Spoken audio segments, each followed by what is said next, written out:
Welcome to the chaos business, where we unravel the hidden threads of corporate history. Today, we dive into the hidden history of redlining, from its covert inception to its modern-day manifestations.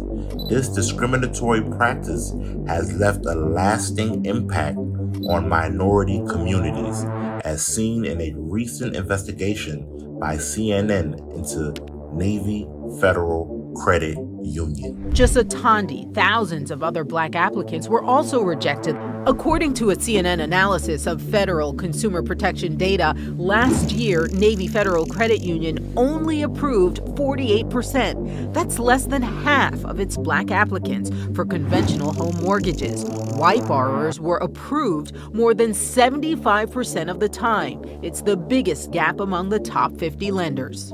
According to CNN's in-depth report, Navy Federal, America's largest credit union, stood out with the widest gap in conventional mortgage approval rates between white and black borrowers among major lenders in 2022. This stark contrast positions Navy Federal as the leader in racial disparity among America's top 50 mortgage lenders.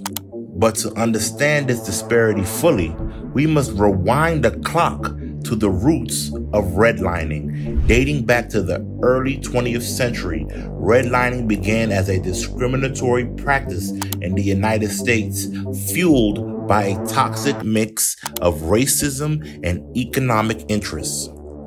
The term itself refers to the practice of outlining neighborhoods deemed risky for mortgage lenders based on racial composition. These redline areas were predominantly inhabited by African Americans, perpetuating systematic inequalities that persist today.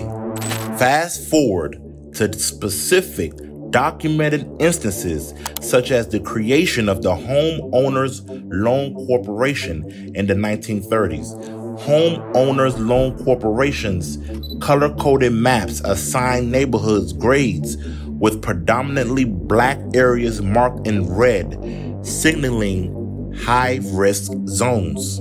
These red-line neighborhoods faced limited access to loans, resulting in deprived resources, substandard housing, and restricted economic opportunities for African American families. Mortgage lenders were creating ghettos by design.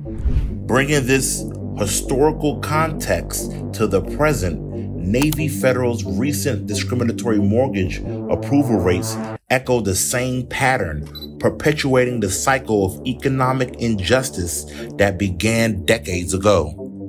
Even when considering factors such as income, debt, property value, and down payment, the data reveals that Navy Federal is twice as likely to deny black mortgage applicants compared to their white counterparts. As we confront the sobering reality exposed by CNN's investigation, it becomes clear that the echoes of redlining persist. The intersection of historical injustices and present-day discrimination demands our attention, urging us to dismantle the systemic barriers that continue to affect African American communities in the pursuit of home ownership. The road to financial equality is paved with awareness and action.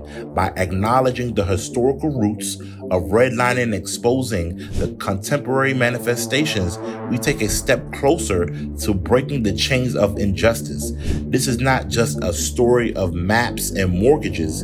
It's a call to reshape a future where all have an equal opportunity to thrive.